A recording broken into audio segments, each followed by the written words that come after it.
Saudara, kalau kita memiliki sebuah kepekaan, tentu kita akan sensitif. Amin. Kalau Miki ini memiliki sebuah kepekaan, dari jarak jauh saja saya berbicara akan nyambung nada yang keluar dari mulut saya dan akan kesampaikan ke tempat yang lain. Tapi kalau Miki ini tidak sensitif, dia tidak akan pernah bisa menangkap dan menyampaikan pesan yang ingin saya sampaikan. Tidak akan pernah bisa menyampaikan. Tapi karena dia sensitif, tentu dia akan peka. Dia akan menangkap sinyal-sinyal yang saya sampaikan. Akan menangkap.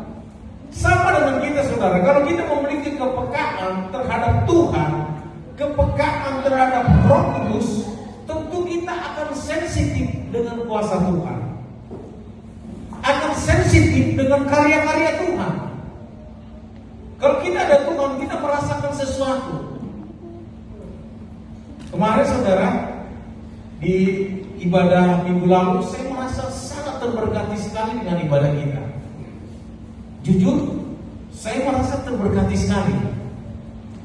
Saya merasa terberkati itu bukan karena masalah jumlah jemaat yang begitu banyak, tapi saya bisa mengalami begitu intim dengan Tuhan dan merasakan ada suara-suara yang bisa mengubah hati saya dan membawa saya lebih lagi dalam mengenal Tuhan. Itu namanya adalah sebuah kepekaan. Kalau kita belajar hari ini dalam 1 bulan ini, kita berbicara tentang Roh Kudus. Bagaimana kita kemarin mengadakan namanya doa 10 malam tentang pencurahan Roh Kudus, dan kemarin puncaknya kita di tanggal 24 ibadah pencurahan Roh Kudus, dan hari ini juga kita masih bersinggungan tentang Roh Kudus. Kenapa begitu penting Roh Kudus itu bagi kita? Seringkali seperti yang saya sampaikan kemarin, orang menganggap Roh Kudus itu hanya bagian kecil yang kita perlukan, karena merasa itu adalah oknum ketiga dari ketritunggalan Allah. Tapi tanpa Roh Kudus, saya terlalu yakin orang itu tidak pernah berkenan di hadapan Tuhan. Makanya dikatakan kalau kita menghujat Allah, Tuhan masih bisa mengampuni. Tapi kalau kita menghujat Roh Kudus, tidak ada pengampunan bagi kita. Kenapa? Karena dia sensitif. Roh yang kudus, roh yang bisa membuat kita insaf. Jadi tanpa Roh Kudus, manusia itu tidak akan pernah bisa berubah. Makanya kita belajar hari ini bagaimana kita memiliki kehidupan dalam Roh dan identitas baru. Kalau kita memiliki kehidupan dalam Roh membawa identitas baru, cara hidup baru, dan dipimpin ilahi. Dimensi kehidupan Roh akan membawa kita ke hal-hal yang baru. Dimensi kehidupan Roh akan membawa kita dalam hal-hal yang baru. Saudara, saya dipenuhi Roh Kudus itu sewaktu saya masih kuliah. Saya ingat saya berumur 27 tahun saya kuliah, waktu kita ada KKR di sekolah. Pada saat itu saudara, saya sangat anti melihat orang berbahasa roh. Saya pikir apa itu? Karena mama saya setiap berdua selalu berbahasa roh. Dia masuk ke kamar, dia berbahasa roh, bisa berjam-jam dia berdua di kamar itu. Tapi saya melihat hasil daripada doa itu. Mama saya itu tidak ada sekolah bacanya, tidak tahu. Dia selalu kalau berbicara, saya tahu huruf A katanya. Loh, kok hanya huruf A, huruf B nggak tahu. Jadi huruf A itu dia tahu gara-gara katanya waktu penjajahan Jepang mereka diajari. Jadi bahasa Batak dia utanda letter A, so pidung rupana olapakna doswada. Jadi itu lagu yang mereka nyanyikan dan itu melekat dalam pikiran mama saya. Rupanya mencari lagu B susah mungkin. Jadi yang diingat hanya A. Tetapi dari kehidupan kami 8 bersaudara, kami tidak ada yang berpendidikan, saudara. Kami tidak punya harta, tetapi abang-abang saya semua mereka bisa mendapat pekerjaan yang layak. Sekalipun mereka tidak punya pendidikan, tetapi mereka dapat pekerjaan melayang. Saya berpikir kok bisa sedemikian mereka mendapat pekerjaan yang layak. Rupanya ada sosok penopang, ada sosok pendoa yang selalu membawa anak-anaknya kepada Tuhan, yang selalu mengcover anak-anaknya sehingga anak-anaknya ini bisa meraih cita-cita mereka. Mungkin anak-anaknya atau kami merasa saya bisa, ya karena saya bisa seperti ini karena saya. Tidak sadar ada sosok yang selalu menopang kita di dalam doa, yaitu orang tua kita. Mama saya adalah sosok yang selalu berdoa terus. Dan mungkin di rumah kami cuma mama saya yang selalu suka berdoa. Lainnya semua anaknya blank. Tidak ada yang bertobat. Tetapi semua tetap dapat perlindungan kasih setia Tuhan. Sama dengan Ayub. Sewaktu Ayub berdoa terus melakukan ibadah kepada Tuhan, sewaktu anaknya habis berpesta, dia datang kepada Tuhan minta ampun di hadapan Tuhan. Kalau anaknya diperbuat salah di mata Tuhan. Sama halnya dengan kita saat ini, saudara. Jangan pernah kita lupakan bahwa ada sosok yang selalu menopang kita di dalam doa. Mungkinkah itu orang tua kita, mungkinkah itu saudara kita, mungkinkah selalu jemaat kita, atau mungkinkah itu gembala kita. Tapi keberhasilan kita hari ini karena ada orang yang selalu menopang kita di dalam doa. Untuk itu saudara, kalau kita masuk dalam dimensi kehidupan dalam roh, apa yang berubah dalam kehidupan kita? Yang pertama kita lihat, yang berubah dalam kehidupan kita adalah status kita. Yang pertama kita lihat dalam ayat yang pertama, dari Roma pasal yang ke-8 ayat pertama dan 2 dikatakan demikian. Demikianlah sekarang tidak ada lagi penghukuman bagi mereka yang ada di dalam Kristus Yesus.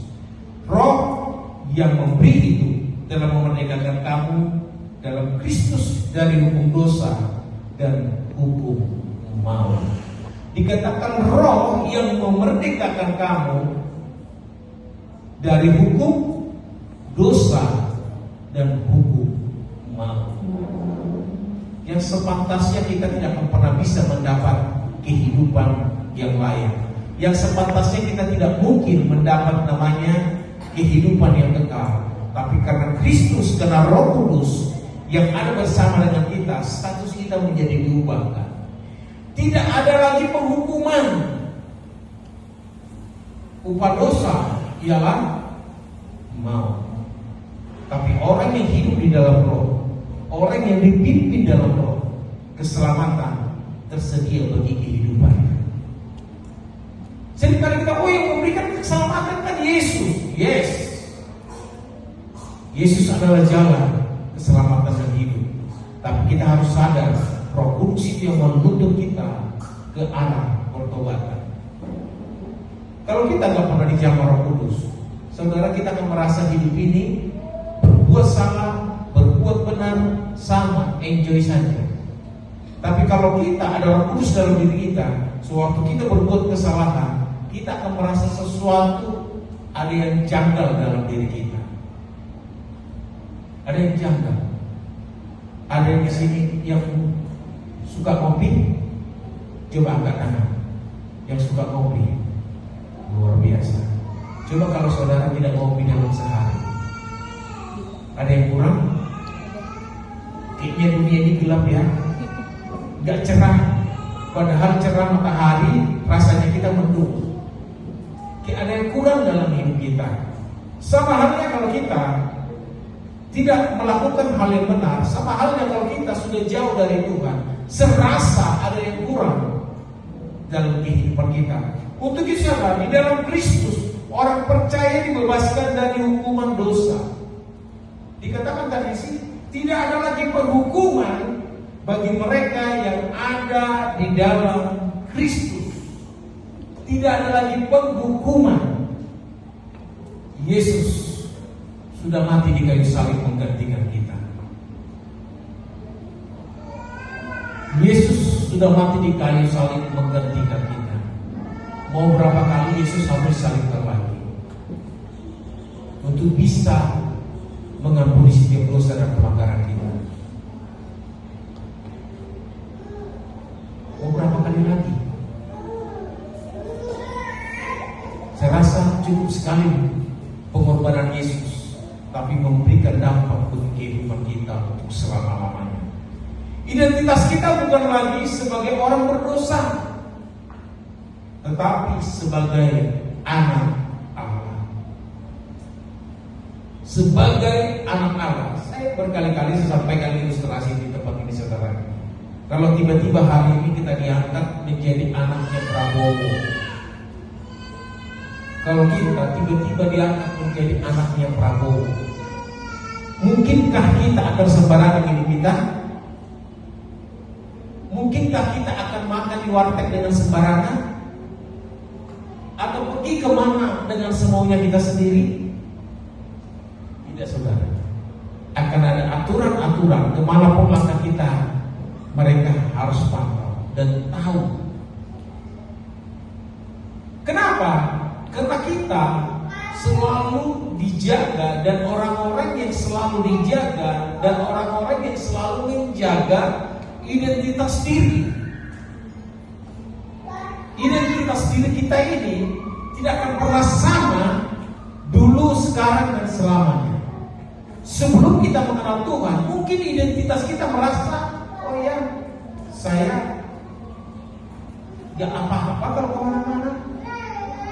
Saya mau seharian juga di klub malam, gak ada masalah. Kalau dulu, tapi sekarang kok kenapa ya? Setelah itu Tuhan tidak boleh, karena itu bukan ranah tempat kita yang baik. Karena itu bukan tempat kita yang strategis. Itu bukan tempat kita yang nyaman. Suatu kali ada seorang hamba Tuhan berkata seperti ini. Tahu nggak, kalau kita berani menjadi orang Kristen, kita berani menjadi anak Tuhan, kita harus siap seperti ikan di dalam akuarium. Saudara tahu ikan dalam akuarium, dari sudut mana aja bisa dilihat orang. Dari sudut mana aja pengen dilihat orang. Maaf nih, maaf. Kita mau tidur juga, mereka pengen tahu gimana hidup kita. Apakah tengkurap, apakah terlentang, apa miring. Mereka pengen tahu. Cara makan kita, mereka pengen tahu. Cara kita duduk, cara kita ngomong, mereka semua pengen tahu. Itulah kita saat ini. Makanya kita sering katakan, masa sih anak Tuhan seperti itu? Masa sih pengikut Yesus masa seperti itu? Orang tahu sebenarnya bagaimana Yesus, dan itu yang kita bawa, identitas yang kita bawa, dan orang mempertanyakan ini. Saudara, orang di luar sana yang tidak mengenal Yesus, mereka juga katakan itu. Orang Kristen itu kasih, sehingga kalau ditampar pipi kiri, kasih, benar. Siapa yang mau saya tampar pipi kiri di sini? Mau nggak kasih pipi kanan lagi?